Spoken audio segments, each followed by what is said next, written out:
In the seat of Catholicism in Asia, animistic beliefs remain firm. Yung sabi ng albularyo, habang ginagamot sa doktor, talaga daw papasok yun sa katawan mo unti-unti hanggang sa'yo nang ikakamatay mo. Espiritong kadiliman po kapag pumasok sa isang tao ay nagagawa ng lagim. Anong pwede niyang gawin na panghigante?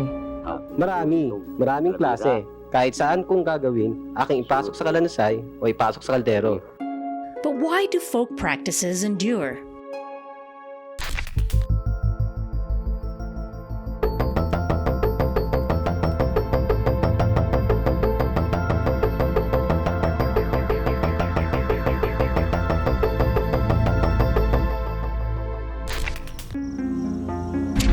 Siquijor, an island many believe to be a dwelling place of evil spirits. Pupunta kayo sa Siquijor? Nay! Naku, kailangan mag-ingat kayo. Huwag kayong pumayag na makuha na kayo ng buhok. Magdala kayo ng holy water, isang katerbang bawang at saka rosaryo.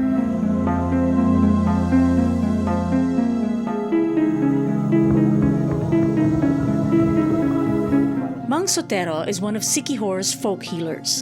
Saan niyo natutunan yung mga ginagawa niyo? Apuhan, hantod sa akong amahan. Sa kanyang lolo hanggang sa aking ama, pagamatay ng aking ama, ako na ang pumalit sa paggamit. Ancient tradition dictates that healers like Mang Sotero must scour the forest for rare medicinal plants. The search must begin 7 weeks before Good Friday.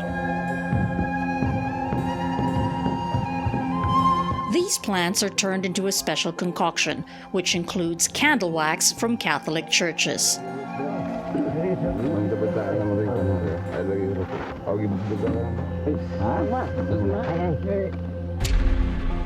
Mang Sotero claims his potions can heal as well as inflict a curse.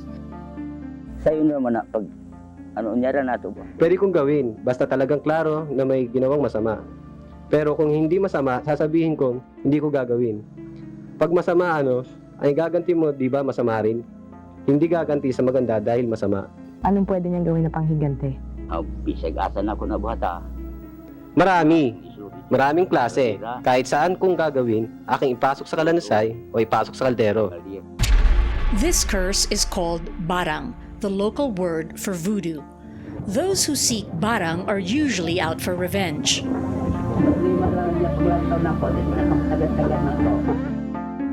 Mang Sotero's malignant concoction has a special ingredient: human bones.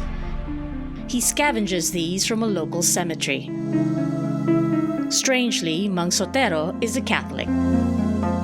Naniniwala ho ba kayo sa Diyos? Anong di man pumutuog Diyos? Bakit hindi ako maniniwala? Katoliko ako. Hindi ba lalabag sa batas bilang Katoliko yung ginagawa mo? Mata sa tao, di. Hindi. Dahil tumutulong ako sa tao. Pag tumulong ka sa tao, tutulong ka hanggang makaya mo.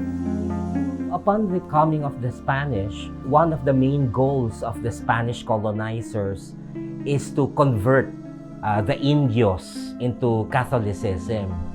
And they wanted to do that right away.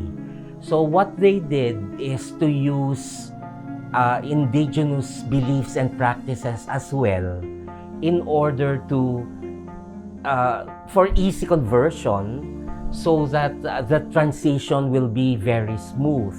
The native gods, for example, there was Lalahon, the goddess of harvest, was translated to San Isidro Labrador, the patron saint for a good harvest.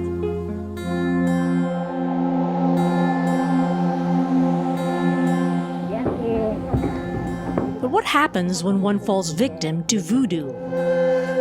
Amor was struck by a disease that left her bedridden for months. Bigla na lang nangati yung kaliwa kong talampakan na hindi ko naman makitaan ng sign kung asan banda yung makate. Naisipan kong putulin ko yung sarili kong paa.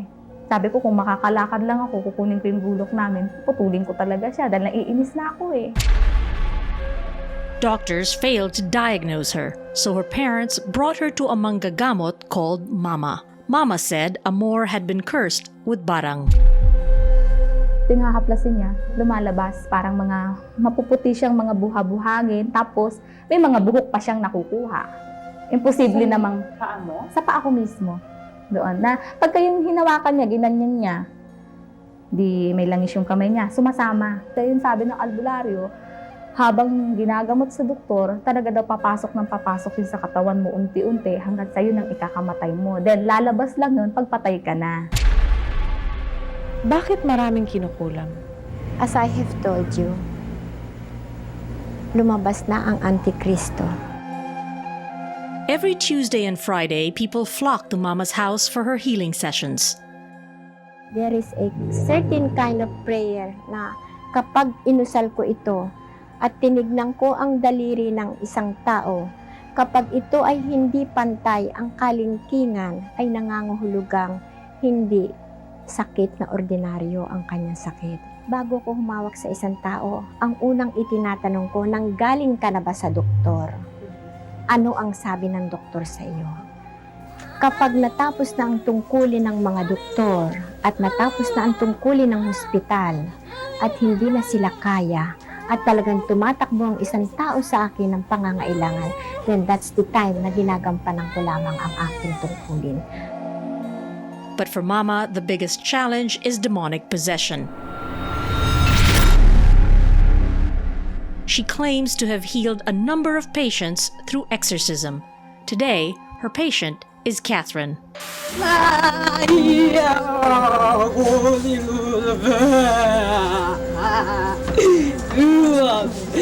Biniyagan na ako magpakita ninyo!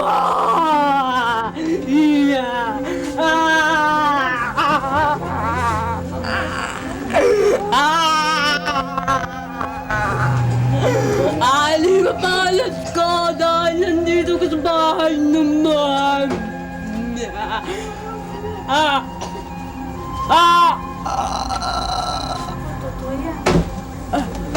Espiritong kadiliman po kapag pumasok sa isang tao ay nagagawa ng lagim. Gumagawa po ng mga hindi bagay-bagay na talagang hindi maaaring gawin naman ng isang taong normal ang pag-iisip. Another explanation for the sanib from the people's perception is that there are lost spirits who want to solve how they were killed, and they would find a body that would be the vessel so that they could speak and tell others about what happened. Of course, for some Filipino psychologists, they would explain this as the Filipino expression of schizophrenia. In the West, the concept of schizophrenia was explained as a person having multiple personalities. I don't know whether this explanation is true or not, but it would have some bearing because, of course, you tend to project a different self based on your own understanding of the world around you. Catherine has been demonically possessed several times before and desperately wants to be finally free from malignant spirits. Yun pala ang may gawa, bad spirit sa may eskwela, marami sila. Pero ang pinakamatindi si Lucifer, sinasakal nga talaga ang kan talaga gusto niya. Ang kasi, palagi ang doon sa may eskwelahan ako, nagbabasa ako ng mga pocketbook o kaya lesson ko. Tapos nung pagka ilang oras, nahihilo ako. Tapos yun, hindi ko malaman na anong gagawin ko, nabigla ako na namatay. After Mama's exorcism rites, Catherine seems to be back to her usual self. Today, many Filipinos continue to seek folk healers, despite advances in science and medicine, and more importantly, despite the teachings of their Catholic faith. Filipinos are seguristas. Whatever works for them, they will do it. So for example, if one's child is sick, so he may bring the child to a doctor but at the same time bring the child to an albularyo, or at the same time go to the church and pray, God, I promise if my son gets well, I will do this and do that. The Filipino seeks different sources only for his purpose, for his objective. So whatever works, he will cling to it, and he doesn't bother whether this is because of this or this is because of that. So people will say, wala namang mawawala if I utilize these different practices.